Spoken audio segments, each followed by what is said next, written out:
Para abrir la noche.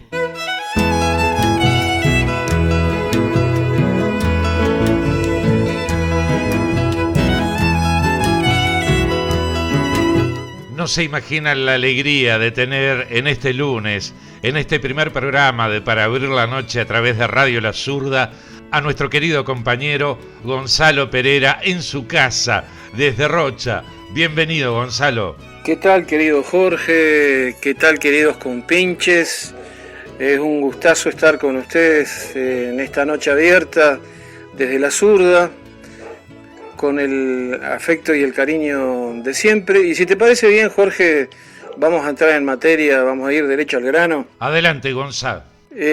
Donde obviamente en los tiempos que corren es imposible sustraerse al tema de la pandemia del coronavirus, COVID-19, pero a mí me gustaría en todo caso enfocarlo desde lo que, siendo un poco formal, debería llamarse perspectiva de clase.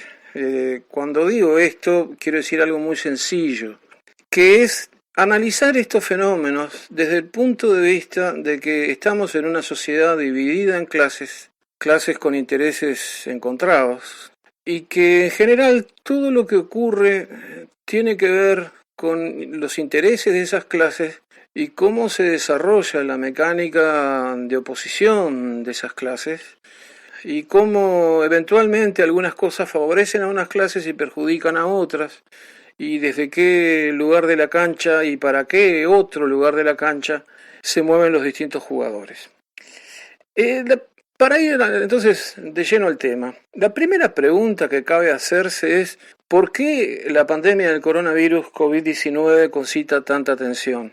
Una primera respuesta obvia, bueno, a ver, si estamos hablando que hay 2.400.000 contagiados en el mundo, si estamos hablando que hay 165.000 personas fallecidas en el mundo, y aprovecho para hacer una aclaración por una vez y para todo este tramo. Cuando estamos hablando de estos números no estamos hablando de numeritos, estamos hablando de personas fallecidas, estamos hablando de una tragedia humana, estamos hablando de una persona que vio cegada su vida, estamos hablando de una familia que sufre, estamos hablando de angustias, de dolores profundos y por lo tanto en todos y cada uno de los casos, en cualquier país, en cualquier sector de la sociedad, cada número de estos merece el mayor de los respetos y la mayor delicadeza, y porque son cuestiones muy sensibles. No estamos hablando de plata, no estamos hablando de kilos, no, estamos hablando de vidas. En todo lo que diga, porque no voy a poder evitar referirme a números, pero como vamos a estar hablando de números de vidas humanas, bueno, quiero por favor que nadie pierda la perspectiva de la delicadeza del asunto. Entonces, decía, una respuesta la dan los números, ¿verdad? Ahora, si uno mira esos mismos números, uno dice, caramba, qué raro, porque solamente en el África subsahariana, en los países más pobres del África, para decirlo de una manera sencilla, por falta de acceso a agua potable, por hambre, por carencia de mínimas condiciones de higiene, fallece mucho más gente cotidianamente. Hay otros problemas en el mundo, hay otras enfermedades en el mundo que matan mucho más gente, y hay otras cosas que no son enfermedades en el sentido biológico, porque que un sector tan importante de la humanidad viva en la indigencia absoluta y con la más absoluta carencia de los bienes más básicos, de los derechos, ya no diría básicos, de civilización elemental, que se explica evidentemente porque por otro lado hay un reducido núcleo de personas que ha acumulado fortunas que no le alcanzarían miles de vidas para gastarlas, pero bueno, así es la sociedad en la que vivimos. Mientras algunos precisarían miles de vidas para poder gastar la fortuna que han acumulado, otros no pueden vivir ni siquiera una, más o menos unos añitos, y más o menos en un mínimo de condiciones dignas, porque no tienen absolutamente nada. Y esa situación, que no es una enfermedad biológica, es una enfermedad de la sociedad, de un sistema enfermo y perverso, mata mucho más gente. Entonces, ¿por qué no estamos todos los días hablando de estos problemas como la pobreza, la indigencia, la desigualdad aberrante, las profundas contradicciones de nuestro sistema de vida, del que domina el mundo, el que controla incluso el pensamiento a través del moldeado de lo que llamamos sentido común, que es la expresión del pensamiento hegemónico, de los intereses y la visión del mundo de los poderosos? ¿Por qué no hablamos tanto de esos temas y por qué estamos hablando permanentemente durante horas, todos los santos días, del COVID-19? Bueno, yo voy a dar una respuesta a esa pregunta, que es la mía, por supuesto. No pretendo, como siempre digo, no pretendo ser ni dueño ni siquiera inquilino de la verdad. Y la respuesta es que el motivo es que el COVID-19 está atacando está atacando a todos los países del mundo, pero con muy particular intensidad a los países más poderosos. El país que encabeza la lista de contagios es Estados Unidos, con 750.000 contagiados y más ya de 40.000 fallecidos. El país donde es más letal el virus. El virus se suponía, cuando uno habla de la letalidad del virus, está hablando de, dentro de las personas contagiadas, qué porcentaje fallece. Inicialmente se suponía que esa letalidad iba a ser muy baja, del orden del 2% o 3%. La realidad nos ha mostrado otra cosa. Empezó por ahí, se instaló en torno a un 4%, empezó a subir 5%. Hoy en día, en el mundo, la tasa de letalidad, o sea, fallecidos sobre contagiados, es un 7%. Pero hay países que están muy por encima de eso. ¿Y cuál es el país que está más por encima en esa tasa de letalidad?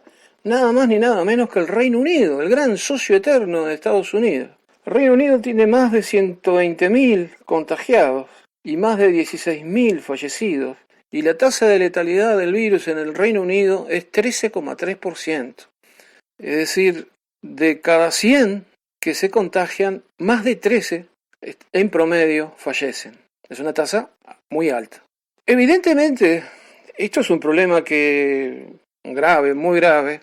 Y como digo, fíjense, el país más contagiado de Estados Unidos, el país donde el contagio reviste mayor gravedad, Gran Bretaña, mejor dicho Reino Unido, estamos hablando de países poderosos y la lista de los que están arriba en contagios y en fallecimientos son todos países muy poderosos. No son países pobres del África subsahariana. Pero además, dentro de los países, si bien normalmente los que mejor la pasan son los que menos tienen, los más pobres, en Estados Unidos es clarísimo, en Estados Unidos la inmensa mayoría de los fallecidos son afroamericanos o latinos. Y esto no es porque el virus sea xenófobo o racista, es porque la sociedad de los Estados Unidos es xenófoba y racista, y porque además carece de un estado de bienestar, de un servicio público de salud y de contención social de las necesidades de la población, que hace que las personas pobres vivan en condiciones infrahumanas, mientras por otro lado las personas más ricas del mundo viven en condiciones paradisíacas. Esas personas pobres que viven en condiciones infrahumanas, por lo tanto, tienen fuertes chances de contagiarse, no pueden darse el lujo de aislarse, están permanentemente expuestos, tienen un sistema inmune más débil, pero además, seguramente no tengan acceso a un servicio de salud que le permita cuidarse debidamente y una vez que contrae el virus, ser atendido debidamente. Entonces, no es que el virus discrimine.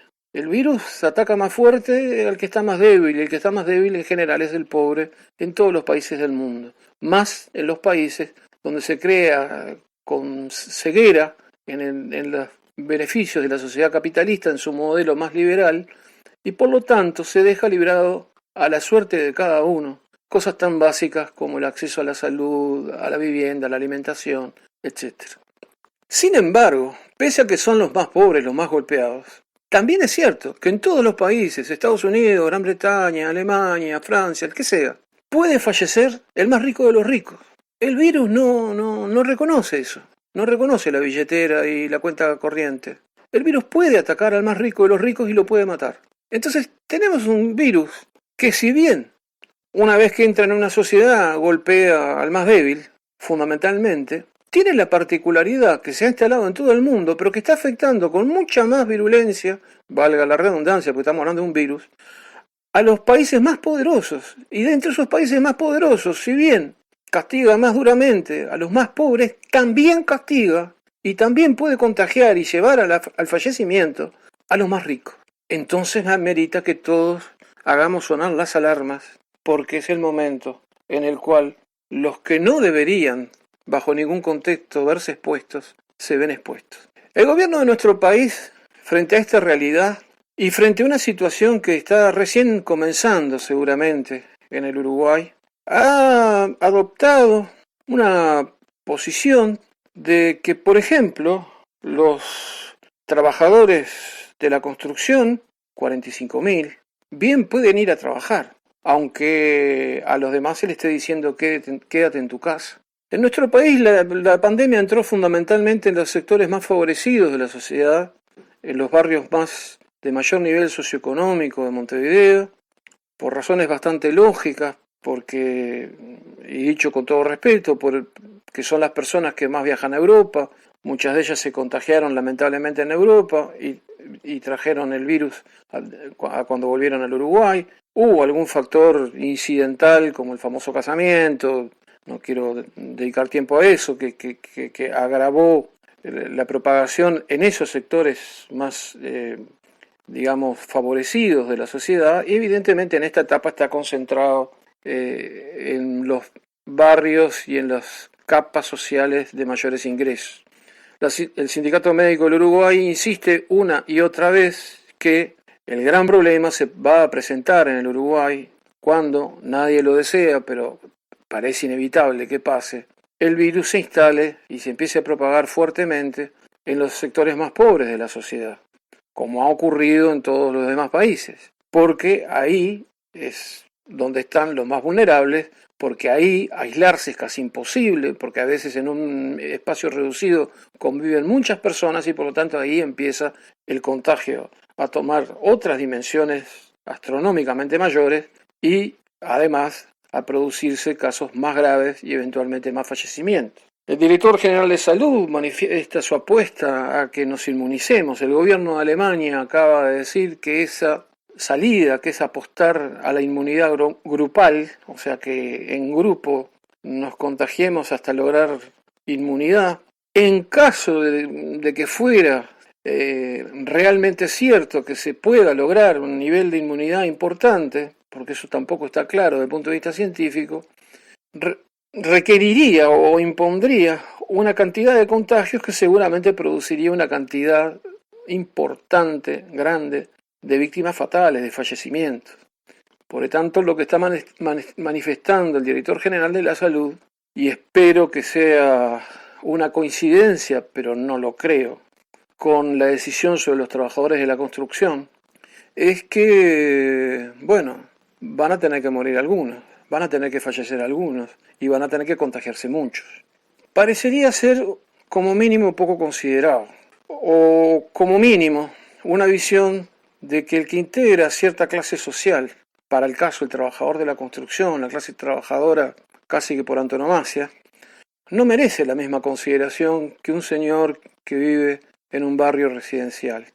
Es la visión de las clases trabajadoras, desde las clases altas, del gran capital, el gran capital que aparece donando el dinero que en realidad devuelve al Estado de cosas que debería manejar el Estado, o sea, hace caridad con plata ajena, para decirlo pronto y mal, mientras que a los asalariados directamente se les descuenta.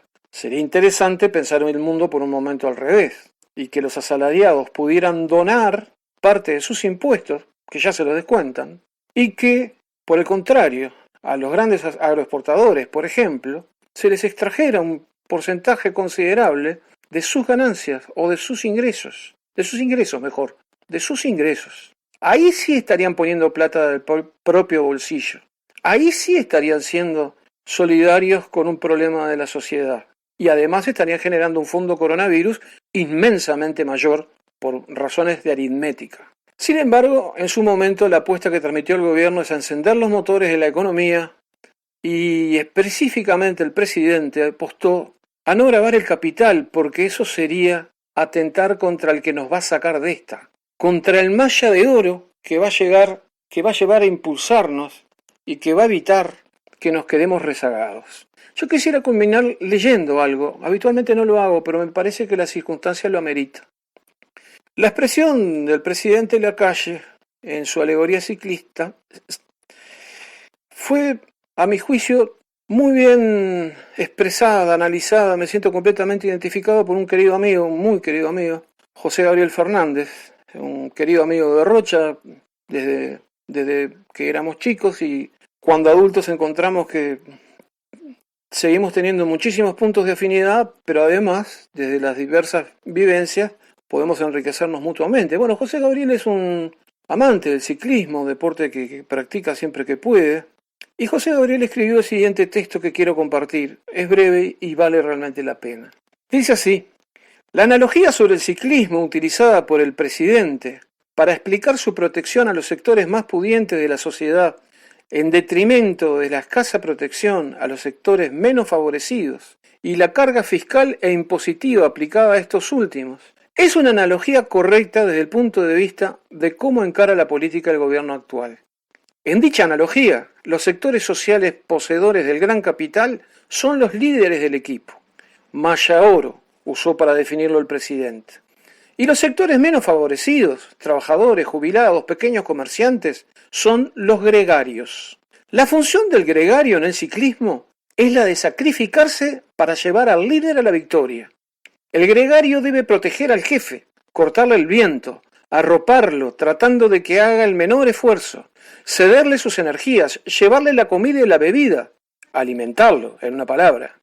Quien es gregario no aspira a ganar, sino a correr para que otro gane. Quien es gregario es también prescindible. Puede haber entrenado todo el año para una carrera y a último momento el equipo dejarlo fuera, si decide que no va a ser útil para llevar al líder a la victoria. En el mejor de los casos, un gregario aspirará a que lo tengan en cuenta para seguir en carrera y deberá dejar sus piernas y sus pulmones para que uno solo, el líder, suba al podio. En estos tiempos que corren, una gran cantidad de gregarios estarán sacrificando sus energías, rompiendo sus piernas y muchos, literalmente, dejando sus pulmones, aunque quede el tendal, para que uno solo, el de siempre, se ponga la malla oro. Con estas palabras de José Gabriel Fernández quisiera despedirme hoy, desde la visión de que tenemos un gobierno que a la clase alta de los malla oro protege, eventualmente exponiendo o sacrificando o siendo irresponsable como mínimo con la inmensa masa de gregarios, las clases trabajadoras y los sectores populares del Uruguay. Esa es mi opinión, que refleja mejor que nadie el texto de José Gabriel Fernández. Un abrazo muy grande, Jorge, y a todos los compinches. Muchas gracias a vos, Gonzalo. Hasta la semana que viene.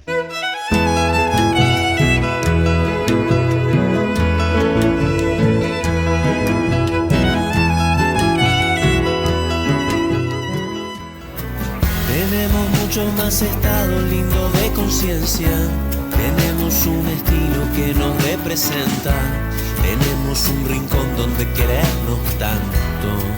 Para abrir la noche. La, la, la, la, la.